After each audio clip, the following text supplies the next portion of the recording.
Emas sepertinya tidak mampu untuk melakukan pergerakan yang cukup banyak. Setelah tadi malam, kita sempat lihat kenaikan yang cukup cepat tapi tertahan di 2033, persis di zona 2028-2032. Nah, bahkan level terendahnya pun tertahan di 2015. Nah, pertanyaannya adalah sampai kapan sideway ini akan terjadi dan bagaimana dengan nasib crude oil yang sampai saat ini kembali ke titik 72 padahal sebelumnya sempat ke level 75. Oke, berikut uraiannya. Seperti biasa, kita akan lihat terlebih dulu dari grafik US Government Bond Yield atau US Treasury Yield. Oke, berada di jalur support kedua lebih tepatnya setelah penurunan atau penembusan dari zona neckline. Saya ingatkan ulang bahwa neckline yang sekarang kita maksud adalah neckline dari zona yang kita ciri sebagai head and shoulder. Oke, jadi head and shoulder-nya adalah seperti ini.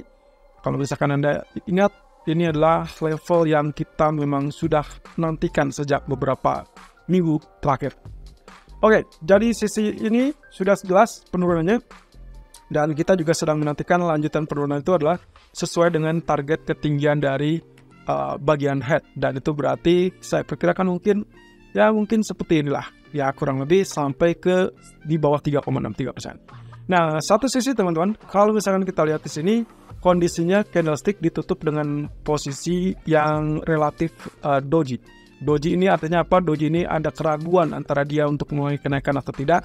Karena memang kemarin waktu kita sempat live, dia berada di titik tertingginya atau sempat mengalami rebound. Tapi dengan kondisi ditutup dengan doji kembali, berarti otomatis yang akan kita dapatkan hari ini harusnya dia lanjutkan penurunan tersebut. Jadi otomatis dominasi bearish masih tetap akan ada atau dia akan tetap berlanjut.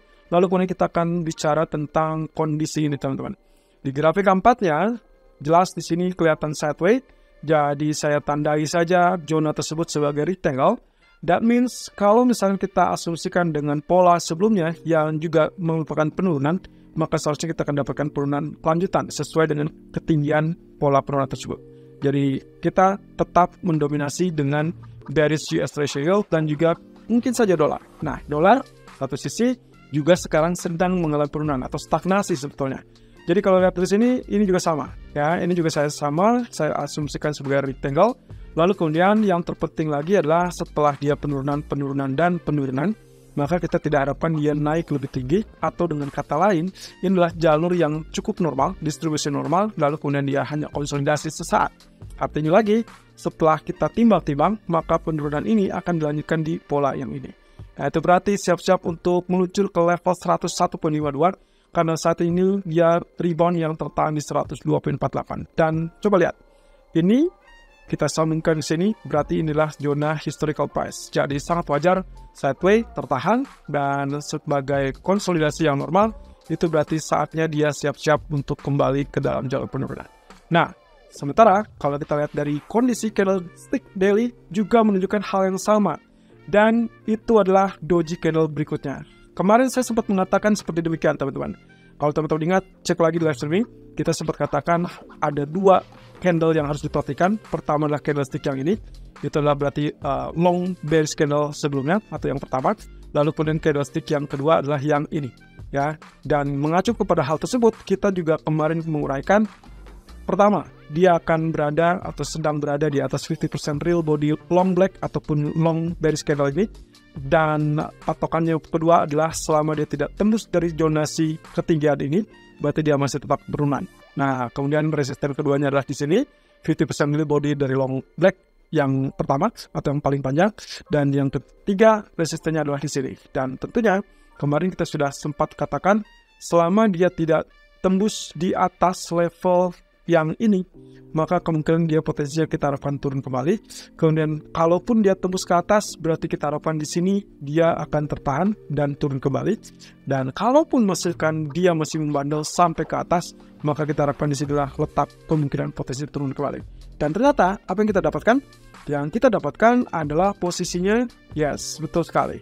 Kondisinya jangankan untuk mencapai ke level barisan kedua ataupun ketiga, bahkan level lapisan pertama pun tidak disentuh atau bahkan kecenderungannya rejection. Jadi dalam hal ini kita confirm mendapatkan pola penurunan kembali teman-teman. Siap-siap untuk pola lanjutan penurunan dan itu berarti kesempatan untuk emas ataupun bahkan mungkin kita perkirakan pound sterling ada perlawanan sedikit, walaupun secara basically dia nggak punya alasan untuk mulai kenaikan.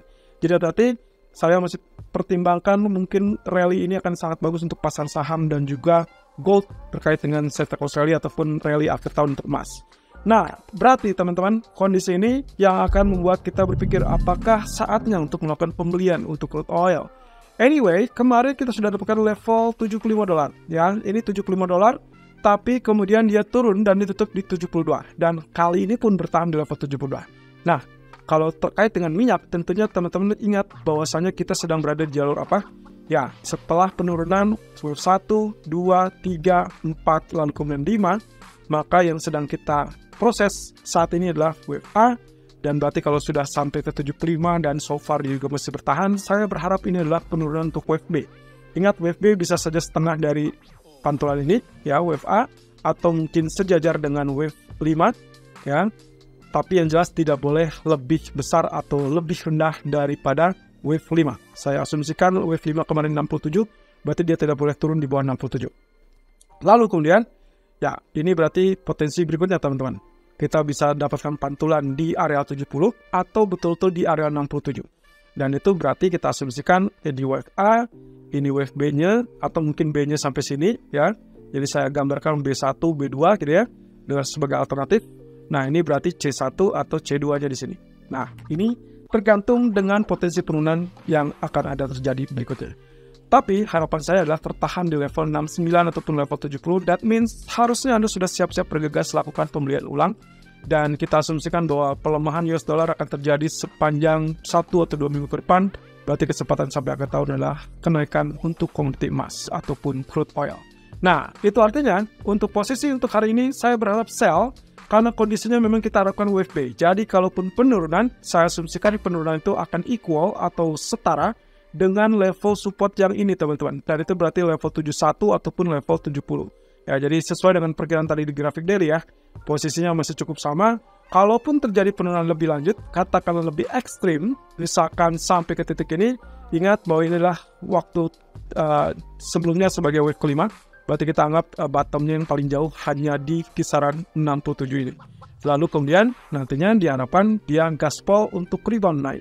Mau itu disebut sebagai double bottom atau apapun, yang penting adalah kondisi penurunan diharapkan tertahan di zona 67. Tapi kalau misalkan sesuai dengan perkiraan kita bahwa penurunan akan tertahan relatif di level 71 ataupun 70, anggap saja 70.50, Anda sebetulnya bisa siap-siap lakukan buy di zona ini untuk potensi wave C di grafik daily, dan akhirnya mungkin saja akan punya timing untuk tembus di atas 75. Dan secara progres itu sangat reasonable. Kemudian kita kaitkan dengan pound sterling teman-teman. Sayangnya posisi kemarin dia ditutup dengan bearish kembali, dan ingat bahwasanya kemarin kita sempat memperkirakan ada potensi dari bearish divergence, dan itu yang terkonfirmasi kemarin. Cuman sayangnya lagi teman-teman, kondisi tersebut belum menunjukkan penurunan di bawah candle atau di bawah low candle 1, 2, 3 hari yang lalu ya. Dan ini adalah long white candle.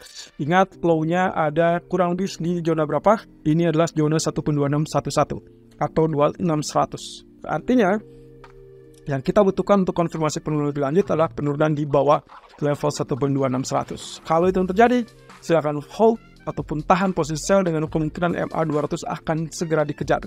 Ini adalah di level 1.2505. Nah, tapi tunggu dulu. Grafik kampanye kok ada pantulan ya? Pantulan ini masih tetap wajar teman-teman, selama dia cuman mencapai katakanlah level pertama 38% di 1.2680 atau level kedua 1.27200. Dan itu saya asumsikan bahwa ini masih kuat turun, dan kemungkinan kita akan dapatkan penurunan di bawah 61.8%.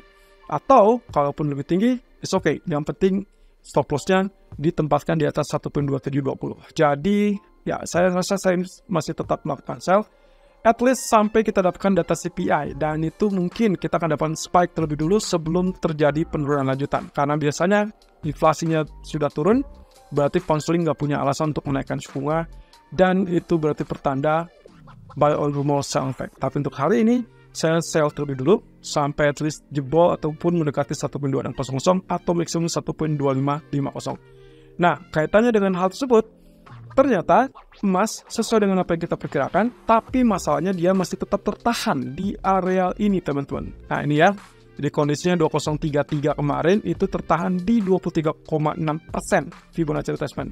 Apakah dia masih tetap memiliki kesempatan ataupun pola yang kita curigai sebagai inverted head and shoulder? Masih. Posisinya ini ya, bagian left shoulder, ini bagian head, lalu kemudian ini bagian right shoulder. Jadi so far kita asumsikan kalaupun terjadi swing low terakhir itu dianggap sebagai pola seperti demikian, teman-teman. Ya, jadi masih tetap bagian dari inverted head and shoulder. Atau lebih bagus lagi kalau memang ternyata tanpa harus menyentuh level 2015 ataupun 2018. Biarkan dia langsung naik seperti itu. Nah, tapi ingat bahwasanya kalaupun misalkan betul apa yang kita perkirakan ini adalah inverted head and shoulder, maka neckline-nya akan seperti demikian, teman-teman. That means bukan trendline merahnya, tapi area neckline di 2051. Karena trendline merah itu ada 205 atau 2061 lebih tepatnya, ya. Dan itu akan menjadikan batu ujian untuk potensi bullish berikutnya. Ada dua di sini.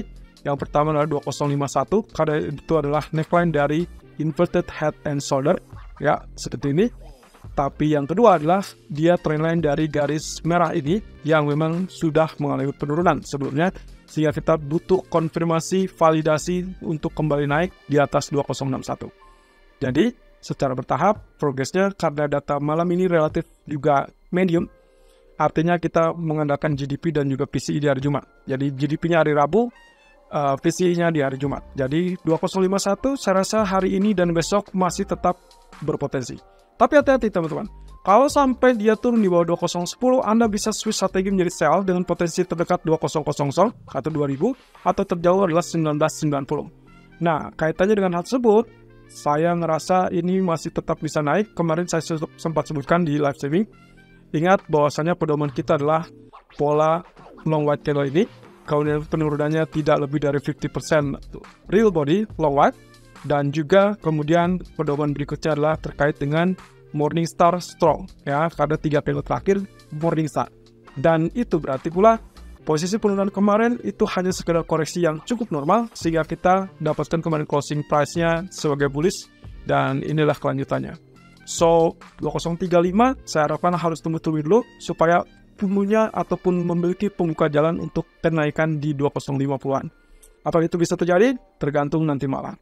Nah, dengan demikian potensi dan pergerakan sepertinya sideways masih tetap akan membelenggu emas, tapi kita harapkan nantinya akan muncul dorongan di atas 2035. Tapi hati-hati, 2015 itulah level support psikologis untuk saat ini. Dan untuk crude oil, hati-hati dengan potensi reverse kembali. Dan saat ini kita berada di wave B untuk koreksi turun terakhir.